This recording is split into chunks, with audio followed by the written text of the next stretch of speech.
Assalamualaikum warahmatullahi wabarakatuh. Sarika Monika, 12 Multimedia. Nah, berhubung untuk melengkapi tugas produktif, maka saya akan menjelaskan mengenai materi cara mengoperasikan peralatan multimedia, yaitu apa saja sih fungsinya dan cara penggunaannya. Ayo simak video ini sampai habis ya.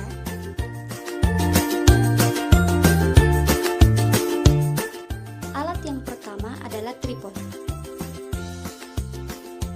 Fungsinya satu, lebih mudah dan praktis, karena kita dapat memotret sendiri tanpa meminta bantuan orang lain.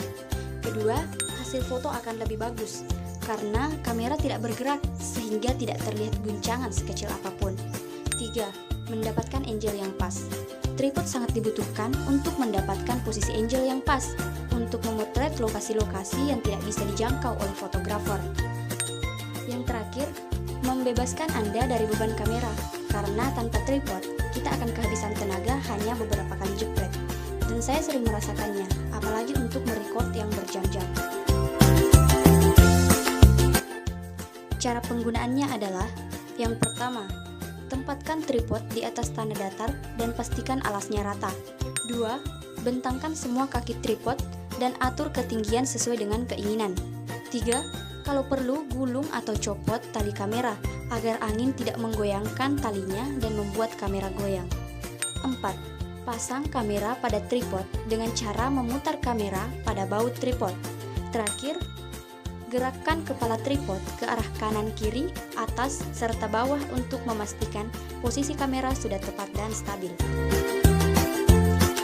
Nah, alat yang kedua adalah PC atau personal komputer. Fungsi utama dari PC adalah untuk mengolah data input dan menghasilkan output berupa data atau informasi sesuai dengan keinginan user atau pengguna.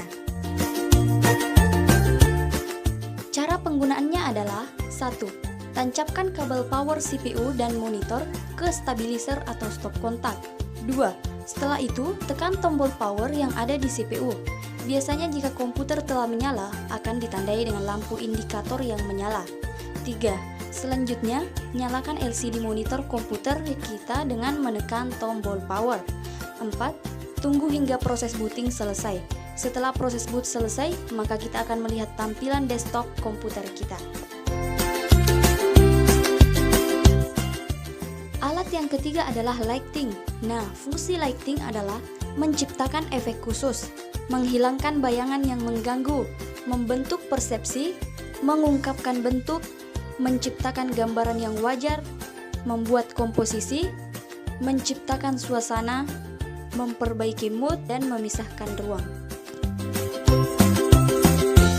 Cara penggunaannya adalah, bila pemotretan outdoor, fotografer hanya perlu mengecek light meter dan menyesuaikan diafragma dan shutter speed-nya. Namun, bila pemotretan di dalam studio, fotografer tidak bisa langsung berkutat dengan kameranya saja. Banyak hal yang harus dipersiapkan, dari pengaturan lampu studio, juga perlengkapan setting properti pemotretan. Alat yang keempat adalah Adobe Premiere Pro. Nah, fungsi Adobe Premiere Pro yang utama adalah sebagai software pengolah video. Software ini dapat digunakan untuk membuat video pribadi, pernikahan, vlog, bahkan dapat juga digunakan untuk membuat video-video broadcasting, pertelevisian, film, ataupun sinetron. Cara penggunaan aplikasi Adobe Premiere Pro. Yang pertama, siapkan dulu file video yang ingin diedit. 2. Buka program Adobe Premiere Pro dan klik New Project. Yang ketiga, tentukan judul editing dan juga lokasi penyimpanan file editing, supaya kita tahu ketika suatu saat ingin kita lanjutkan. 4. Masukkan file video yang akan diedit dengan klik menu file, import, cari dan pilih file yang sudah disiapkan tadi. 5. Video akan masuk ke dalam library di bagian sudut kanan bawah. Dan yang keenam, untuk mengedit video, kita perlu memasukkan video ke dalam timeline dengan cara klik dan drag video ke timeline. Selanjutnya, di timeline kita bisa mengedit video sesuai dengan keinginan kita. Nah, setelah selesai, simpan hasil editing dengan cara klik file dan save. Alat yang kelima adalah kamera video.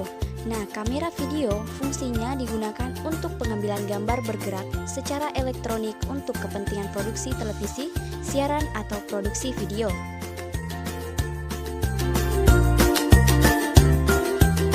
Cara penggunaan atau pengoperasian kamera video. 1. Lepas penutup lensa. 2. Memasukkan memori. Buka penutup, arahkan ujung tumpul kartu memori dan masukkan ke celah kartu memori hingga berbunyi klik. 3. Bila tidak memakai tripod, kencangkan tali pegangan. 4. Pindahkan posisi tombol power dari off ke kamera dengan menekan tahan tombol kunci, kemudian dorong ke bawah. 5. Buka layar LCD dengan menekan kunci layar LCD. Kemudian dibuka searah tanda panah, secara otomatis viewfinder akan mati. Terakhir, tekan tombol start atau stop untuk memulai merekam, dan tekan tombol start atau stop kembali untuk berhenti merekam.